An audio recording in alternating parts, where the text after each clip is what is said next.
할렐루야. 주 안에서 반드시 잘 될 것입니다. 아멘이죠. 저 어린 생명들을 볼 때 어떤 생각이 듭니까? 저는 나도 저런 때 엊그제 같은데 그런 생각이 듭니다. 나이는 들었지만 마음은 청춘입니다. 여러분도 그렇죠? 마음은 청춘이 돼야 됩니다. 근데 애늙은이도 있어요. 우리 동아의 가족들은 그런 분이 한 분도 없기를 축복합니다. 어떤 목사님이 쓰신 글에서 이런 글을 봤습니다. 교인들이 1년 가운데 가장 교회에 나오기 싫은 달이 있다. 혹시 여러분 어느 달인 줄 아시나요? 5월달이랍니다. 교인들의 상황을 물어봤더니 5월달이 교회에 제일 나오기 싫대요. 왜 그러냐? 첫째 주는 어린이 주일. 나는 아이를 낳고 싶어도 아이가 없고 또 아이에 대한 설교 들을 때에 상당히 마음에 부딪힘이 있기 때문에 그렇고요. 둘째 주는 어때요? 어버이 주일. 아니 우리 어버이는 돌아가셨는데 옛날에 못다 한 거 그것 때문에 또 가슴이 아프고요. 또 어버이와 관계가 안 좋은 분들은 틀림없이 목사님이 또 그 말씀이 또 거슬리기도 하고요.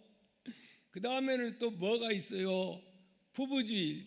부부주일 또 이게 듣다 보면 또 이게 또 마음의 은혜로 받아들여지는 게 아니고 그렇고 그 다음에 5월달은 가정의 행복한 달이 돼야 되는데 그렇지 못한 가정들이 오히려 5월달이 그래서 교회 나오기가 싫다는 거예요. 사실은 그 소리 들을 때에 저도 공감이 됩니다. 왜 공감이 될까요? 1년에 한 번 5월달이 되면 이 설교 하려면 나도 자유롭지 못하기 때문에 때로는 또 이장 부부간에 이런 이야기 저런 이야기 자식관계에 있어도 또 어제도 또 박예철 목사하고 이렇고 저렇고 그냥 서로 갑론을박을 했거든요. 그러다 보면 다 이런 것들이 자유롭지 못해요. 하지만 중요한 것은 5월달은 필요해요, 안 필요해요? 5월의 가정의 달은 매우 필요한 줄 믿습니다. 악한 마귀는 어떻게 공격을 하느냐? 에덴 동산에서 가정을 공격했듯이 오늘날도 악한 사탄은 지금 무엇을 공격한 줄 아십니까? 가정을 사정없이 공격해서 지금 사단의 화살을 맞고 여기저기서 신음하는 소리가 들려오고 있음을 우리는 듣게 됩니다. 이럴 때 우리는 무엇으로 이 어둠의 세력, 사단의 세력, 가정을 파괴하는 세력을 물리칠 수가 있을까요? 무엇이지요? 오직 말씀. 하나님의 말씀만이 이 모든 사탄의 세력과 싸워 이기고 건강한 가정, 행복한 가정을 만들게 될 줄 믿습니다. 이 올해달을 맞이해서 여러분 좀 때로는 언짢을 수 있겠지만은 또는 거북스럽겠지만은 그래도 말씀만이 내 가정을 살리고 내가 행복하게 사는 그러한 길인 줄 믿습니다. 아멘입니까? 그래서 오늘 저는 본문을 통해서 약속이 있는 첫 계명 이런 말씀으로 말씀을 드리고자 합니다. 한 생명보험회사에서 중고등학교 학생들을 중고등학생들을 이렇게 설문조사를 했다고 그래요. 어떤 조사를 했느냐? 남은 시간이 이제 1년밖에 남지 않았다면, 생명이 1년밖에 남지 않았다면 그런 당신들에게 첫 번째는 당신의 큰 꿈을 이루기 위해서 남은 생애를 투자하겠소? 아니면은 한 5억 정도를 줄 테니까 그 5억을 선택하겠소. 막 옛날 얘기니까 요즘 같으면 뭐 10억 뭐 이렇게 하면 되겠죠. 그랬더니 학생들은 거의 대개가 뭐 선택했을까요? 돈보다는 꿈을 선택했답니다. 잘했어요? 못했어요? 참 잘했습니다. 그래야 됩니다. 우리 젊은이들, 우리 학생들은 꿈을 먹고 사는 그러한 존재가 되어야 됩니다. 내일 죽는 한이 있더라도 꿈을 먹고 살아야 되는 겁니다. 꿈이 없는 사람은 죽은 자와 같습니다. 자, 똑같은 조건을 가지고 그들의 부모님에게 설문조사를 했더니 부모님들은 무엇을 선택했을까요? 부모님들은 거의 모두가 돈을 선택했답니다. 그래서 이 설문조사한 분들이 깜짝 놀랐다는 거예요. 왜요? 부모님들이기 때문에 못다한 꿈을 남은 생애를 그렇게 그 짧지만은 거기에 투자할 줄 알았는데 그게 아니고 돈을 선택했다는 거예요. 그러면 여러분, 부모님들은 속물이기 때문에 돈을 선택했을까요? 아니요. 그 사연인즉 이렇다고 합니다. 어차피 나는 이제 1년 있으면 죽을 인생, 그 돈이나 받아가지고 나는 죽더라도 내 가정들, 특히 내 자녀들 그 꿈을 이룰 수 있는데 보탬이 되겠다 해서 결국은 그들은 자기 꿈을 이루고 싶지만 꿈을 접고 자식을 위해서 돈을 선택했다 하는 말씀입니다. 여러분,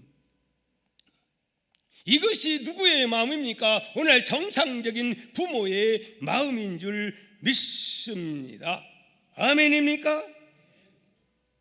부모가 되면 소원이 하나가 된다고 하는 그러한 말이 있습니다.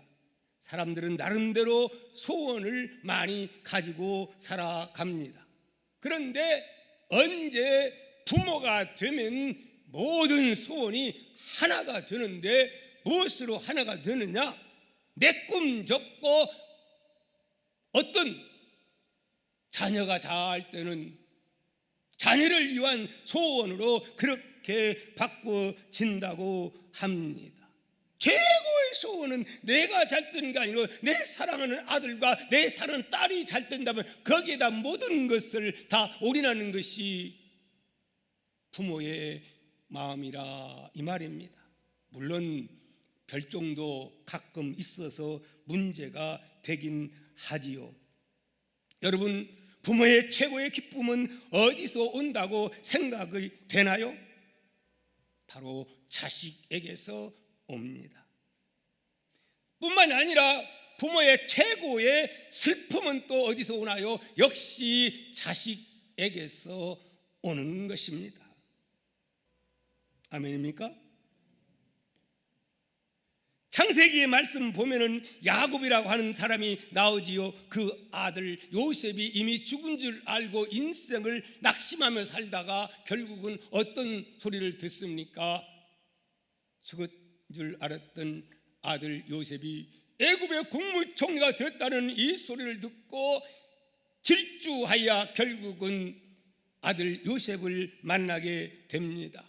그러면서 그는 요셉을 붙잡고 붙들면서 뭐라고 말하는 줄 압니까? 이렇게 말합니다.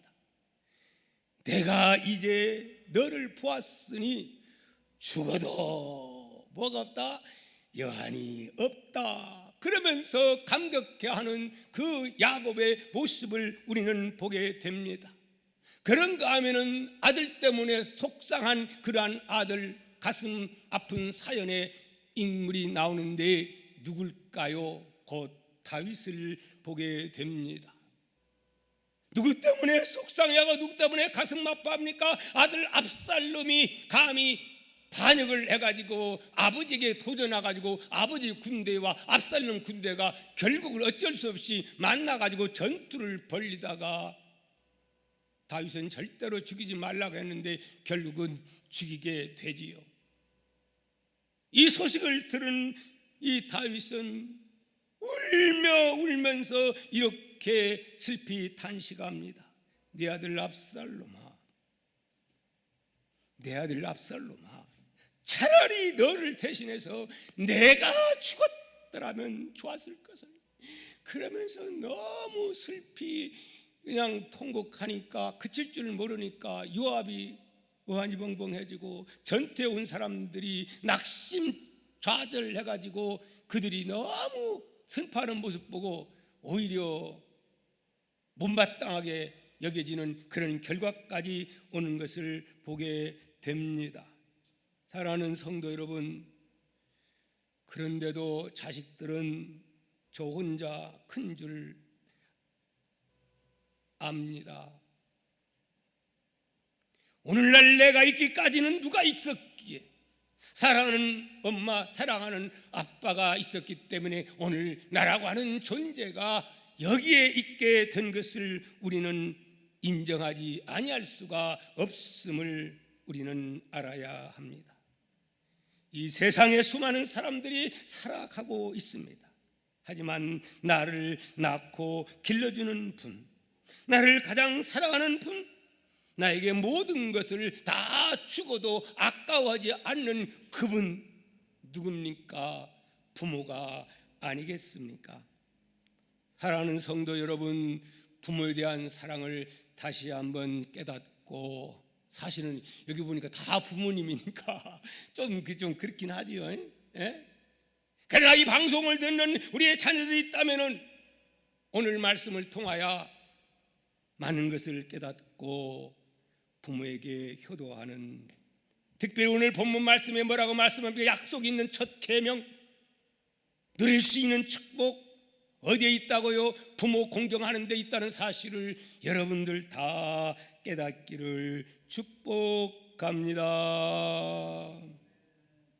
에베소서 6장 2절은 이렇게 말합니다. 내 아버지와 어머니를 공경하라. 이것은 약속 있는 첫 계명이라 이렇게 말씀을 하고 있습니다. 하나님이 인간에게 주신 가장 위대한 가르침과 교훈이 뭐냐? 바로 오늘 이 10계명 가운데 5계명을 주신 것을 여러분 감사하시기를 바랍니다. 우리가 많이 들어서 알죠. 10계명은 크게 나누면 1계명에서 4계명까지가 있지요. 그래서 돌판 2개인데 한 돌판에는 하나님과의 관계 1계명에서 4계명의 돌판이 있고요. 그 다음에 5계명에서 10계명의 돌판이 또 한쪽에 가지고 있습니다. 그런데 왜 부부 계명을 첫 계명이라고 그렇게 약속 있는 첫 계명이라고 합니까? 바로 하나님에 대한 이 첫 돌판에 있지 아니하고 인간과 인간 관계에 대한 5계명이 첫 출발입니다. 그렇기 때문에 근데 그 출발 가운데 모든 9개의 계명 가운데는 이렇게 해라 이렇게 해라 끝나는데 5계명만큼은 그렇게 끝나지를 않습니다. 부모를 공경하라 해놓고 단서가 붙습니다. 뭐라고 단서를 붙입니까? 약속 있는 첫 계명인데 땅에서 잘 되고 너희들에게 큰 복을 준다고 약속하는 그러한 말씀이 따라 다른 9계명에는 이런 게 없어요. 보통 일입니까? 그러니 여기에 우리 복이라는 것이 바로 자녀와 부모의 관계 회복만 되면 여기에 모든 누리는 복이 행복이 여기 있다고 하는 것을 하나님은 말씀하고 있는 것입니다. 아멘입니까? 이 복 받고 살아갑시다. 아멘. 우리가 부모를 공경해야 할 3가지 이유를 말씀을 드리고자 합니다. 첫째는 부모님을 위한 그러한 개념이 있습니다. 누구를 위하여? 부모 공경, 부모 효도는 부모님을 위한 개념입니다. 자녀가 부모를 공경하지 않으면 늙은 부모를 누가 돌보겠습니까? 남이 돌봅니까? 그렇지 않지. 그래서 하나님은 늙으신 부모님을 공경하라 명하셨습니다. 여러분, 그렇다면 여기서 말하는 부모 공경이란 뭘 말할까요? 늙은 부모님이 돌아가실 때까지 거주와 음식과 의복을 공급하라고 하는 그런 의미가 있습니다. 그렇다면 부모가 자식 신세지지 않고 뭐 돈 있고 하면은 그럴 필요가 없겠네요. 이렇게 또 반문도 할 수가 있습니다. 그렇지는 않습니다. 그래서 두 번째에 바로 개념이 등장합니다. 그것이 뭐냐? 첫 번째는 순종이라면 두 번째는 뭐라 하겠어요? 공경하라고 그렇게 말씀합니다. 그래서 첫 번째는 부모님을 위한 개념이라면 두 번째 개념은 행복한 가정 되기 위해서 부모를 공경하라 그렇게 말씀하고 있습니다. 여러분, 우리는 행복한 가정하면 뭘 생각합니까? 부부만 잘하면 되는 걸로 그렇게 생각들을 많이 하지요. 되게 그렇죠? 그렇지 않다고 하는 겁니다. 부모님과 나와의 관계가 모든 관계의 행복을 결정짓는 근원이 된다는 사실을 우리에게 말씀을 하고 있습니다. 왜 그럴까요? 나와 내 부모와의 관계, 내 하나님과 또 다른 부모와의 관계, 이 관계들이 결국은 문제를 만들어내는 거예요. 작품을 만들어내는 거예요. 나라고 하는 인격이 여기에서 형성이 되는 거예요. 그러니까 내가 부모와 관계가 안 좋으면 부부관계도 안 좋아질 수가 있어요. 또 내가 부모님과 안 좋으면 나와 내 자식의 관계도 똑같이 되는 거예요. 그대로 닮아간다 이 말입니다. 내가 부모와 관계가 행복하고 어선다선하면 아내도 마찬가지고 나도 그러면은 이 가정은 절대로 불행이 안 온다는 거예요.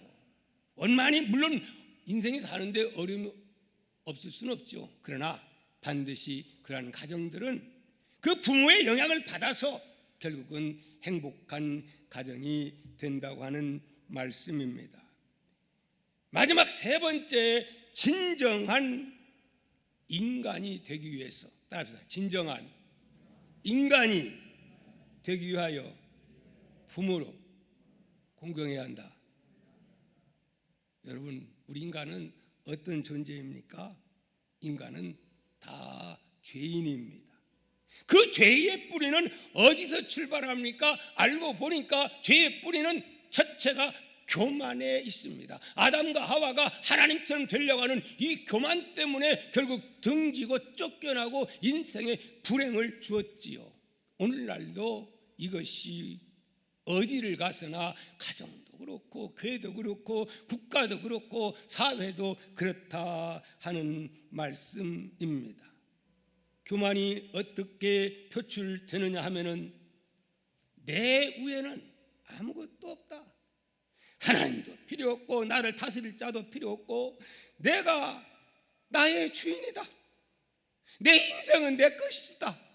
그러나 진정한 크리스찬은 나의 왕 누구요? 예수 그리스도. 아멘. 하나님을 나의 왕으로 모시는 자는 하나님이 주신 나에게 주신 우리의 부모님을 무시할 수가 있어요? 없어요? 없는 거예요. 그래서 하나님은 부모를 통해서 우리를 훈련하게 그렇게 하나님이 섭리를 하고 있는 겁니다. 여러분, 부모는 나를 위해서 헌신하고 수고하고 나의 모든 일생을 오래하는 부모님인데 이 부모님에게 교육을 못 받고 순종을 못 배우고 공경을 못 배우는 사람이 보이지 않는 하나님께 잘하겠어요? 잘하겠어요? 못하겠어요? 할 수가 없는 거야. 보이지도 않는 하나님, 보이는 우리 부모님 나 위해서 모든 인생을 올인하고 나를 사랑하고 주고 싶어서 안타까워하는 그 부모님이 잘더라고 이렇게 하는데 그 부모님 말씀 불순종하고 관계가 안 좋은 자가 하나님을 잘 섬기겠습니까? 그렇죠? 그래요, 안 그래요? 그런 사람 봤어요? 없어요. 하나님 관계뿐만 아니라 인간 관계 또한 똑같아요. 부모님에게 불순종하는 사람 치고 인간관계에 좋은 사람 있을 수가 없어요. 부모님에게도 질서에 순응 못하는 사람이 어디 사회 나가서 질서에 순응을 하고 화목한 자가 될 수가 있겠어요? 그렇게 자기 모든 것을 다 사용해서 사랑하는 부모님의 말씀에도 불순종하고 그러는데, 여러분, 그렇기 때문에 부모님은 하나님이 우리 자녀들을 훈련하라고, 하나님 대신 그래서 주 안에서 순종하라고 하나님이 대신 부모에게 이것을 자녀들을 위탁 맡긴 줄 믿습니다. 그러므로 순종해야 되는 것이지요. 공경해야 되는 것이지요. 아멘입니까? 자, 그런데 효도하는 방법이 제가 말씀드렸죠. 두 가지입니다. 첫째는 순종하는 것이요, 둘째는 공경인데, 그러면 순종은 뭐고 공경은 무엇이죠? 언제 순종을 해야 될까요? 순종이라고 하는 것은 철딱선이 없을 때에, 어린이였을 때에, 성인이 되기 전에는 부모님 말씀에 순종해야 될 줄 믿습니다. 여기 순종은요, 자기 뜻에 맞지 않아도 복종까지 들어가는 겁니다. 여기 있어요. 왜? 아무리 영어를 잘하고 해도 인생을 살아온 이 부모님의 이 노하우에는 따라갈 수가 없어요. 아직은 어리기 때문에 미성숙이요. 자기가 자립해서 결혼해서 이제는 살만하고 그러면은 상황이 달라져요. 나이가 들었고 이제는 결혼을 했고 가정을 가졌으면 이제는 순종이 변하여 뭘로 바꿔질까요? 그것이 공경으로 바꿔지는 줄 믿습니다. 근데 오늘날의 문제가 어디에 있느냐? 순종과 공경, 이것이 경계선을 긋지 못해서 문제가 생기는 겁니다. 이 경계선을 잘 그을 줄 아는 그러한 부모님 되시고 또한 자녀들이 되면 좋은 관계, 행복한 가정이 될 줄 믿습니다.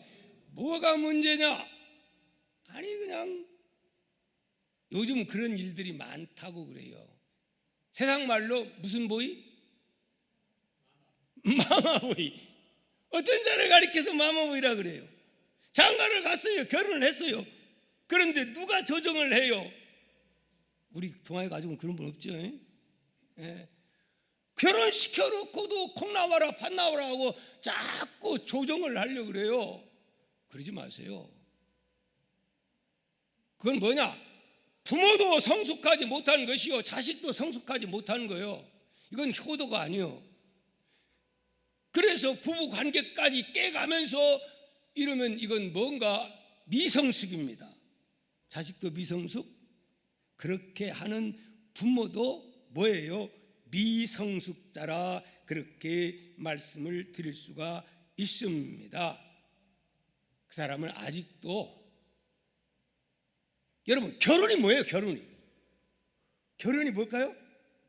결혼을 한마디로 말해서 떠나보내는 거예요. 에베소서 5장 말씀해 보십시오. 우리 아까 한 말씀이죠. 31절에 이렇게 말씀합니다. 그러므로 사람이 부모를 떠나 그 아내와 합하여 그 둘이 뭐라 했어요? 한 육체가 되도록 끼지 마요. 끼면 안 되는 거예요. 이미 결혼했으면 밥이 되든 죽이 되든 어른이 됐어요. 성인이 됐어요. 예.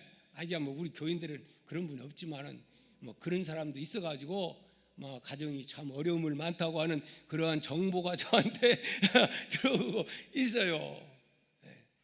그것이 막 효도인 줄 서로 이해를 해야 돼요. 부모님들이 그걸 기도 많이 해주시고, 그러면 그렇다고 해서 우리는 어떻게 해야 되냐? 그렇다고 해서 우리가 불순종하면 됩니까? 그것은 아닌 줄 믿습니다.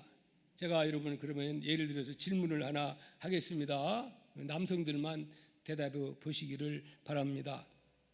자녀가 결혼해가지고 이쁘게 아주 잘 살고 있어요. 근데 시어머니가 오셨어요. 오셔가지고 아유 야 부엌에 그릇이 뭐 이러냐, 뭐 야 이걸로 바꿔, 너 그리고 이것도 바꿔, 아이고 이거 이런 게 이런 색깔이 되냐, 안 돼. 근데 며느리는 자기는 파란색 싫고 자기는 하얀색 좋아. 근데 이게 안 맞는 거야. 올 때마다 콩 나와라 팥 나와라 이렇게 해라 저렇게 하라. 그러면은 며느님 마음이 편해요 안 편해요? 그러면 중간에 누가 껴있어요? 아들이 껴가지고 누구 편 들어야 돼요? 한번 물어보겠습니다. 남자분들 이럴 때 여러분이 남성이라고 엄마 편 들어야 돼요? 아내 편 들어야 돼요? 편은 편이죠. 빨리 말해봐요. 여기 남자분들이 아직 뭐 말하기가 그런가? 아니요, 당연히 아내의 편을 들어야 되는 겁니다. 아멘입니까? 남자분들은 아멘 안 하시네. 아멘이요. 그거 할 줄 모르면 마마보이요. 그러나 그럼 어떻게 해야 되냐? 지혜롭게 말을 해야 되는 거예요. 어떻게? 그럴 때는 엄마 그러면 안 돼! 이러면 되는 거 아니고 어머니 엄마 아이 너무 고마워요. 그런데요 우리 다 컸잖아요. 이제 우리가 잘 알아서 행복하게 살아갈 테니까 엄마 지적해 줘서 고마워요. 그렇게 하고 그 다음에 하고 싶은 대로 하면 되는 거예요. 이게 뭐 불순종입니까? 불순종 아닙니다. 대신 지혜롭게 하는 게 매우 소중한 줄 믿습니다. 그런데 그 다음에 와서 보니까 또 안 했네? 그러면 며느리한테 또 말해, 야 이거 하라고 했는데 왜 안 했냐? 그럴 때는 며느님도 마찬가지요. 아이고 어머니 네 그렇게 못했네요. 알았습니다. 그냥 알았습니다 해놓고 반박하지 말고 그 다음에 그냥 하고 싶은 대로 하세요. 이게 불순종입니까? 아니요, 성인이요. 여기는 이제 가장이 되었어요. 그렇기 때문에 우리 시어머니 되시는 분이나 친정 부모님들은 너무 그래서 가까이 있으면 안 좋다고 그렇게 말하잖아요. 오늘날에 지금 이런 것 때문에 갈등이 없는 사람들이 옛날에 비해서 너무 많습니다. 지혜롭게 살아갑시다. 아멘입니까? 자, 미국에서 유명한 제이 존 목사님이라는 분이 계십니다. 유명한 분인데 그분이 이런 글을 썼어요. 내 부모님은 내가 사랑하는 사람이었는데 내가 다른 여인을 사랑했는데 자꾸 나를 다른 여인과 결혼시키려고 했다. 그러나 나는 부모님을 거역하고 뭘 했다? 사랑하는 사람과 결혼을 했다. 그랬더니 우리 어머니와 아버지는 결혼식장에도 오지 않았다. 속이 매우 상했다. 그래도 우리 부부는 부모를 공경하라는 계명에 순종하려고 애를 썼다. 그러면서 내가 크게 깨달은 것이 하나 있다. 그건 뭐냐? 부모도 완전하지 않다고 하는 것이다. 그러므로 내가 부모님의 그 의견도 거절할 수는 있는 것이다. 그러므로 불구하고 그럼에도 불구하고 나는 그분들을 공경할 수가 있다. 아멘. 그러니까 여기 이제 여러분들이 많이 해당되는구만 보니까. 그렇죠? 예. 지혜로운 우리 어른들 되시고, 또한 우리 자부나 우리 자녀들도 이 관계를 잘, 중간은 남편이 똑바로 서야 돼요. 그래서 며느리하고 부딪히지 않도록 다 아들이 나서서 정리를 이렇게 해주는 것이 지혜롭습니다. 며느리하고 부딪히면 돼요, 안 돼요? 안 돼요. 거기서 이제 아들이 잘 경계선을 그어주는 지혜가 있기를 축복합니다. 그래서 5월달 맞이해서 참 이 경계선이 분명하고, 이게 참 중요한 겁니다, 여러분. 이런 말 하기가 참 어려운 건데, 그래도 제가 이걸 하고 싶었어요. 그렇게 하셔서 정말 우리 동아교회는 시어머니가 친정 엄마 이렇게 할 수 있는 그런 관계가 이루어지면, 우리 교인 가운데도 그런 분이 있어요. 시어머니인데 엄마 그래요. 어때요? 좋아요, 안 좋아요? 얼마나 좋습니까? 이런 관계 속에 들어가서 정말 이 부모와 자식 관계가 원만하게 잘 좋은 관계 되면, 또 내 자식이 뭐 보고 배워요? 나 보고 자식이 그대로 배우는 거예요. 아멘입니까? 올달 맞이해서 우리 모두 행복한 가정 되기를 축복하면서 이제 모두 다 함께 일어나서 결단하겠습니다. 찬송가 579장 어머님의 넓은 사랑 다시 한번 생각하면서 귀한 찬송을 부릅니다.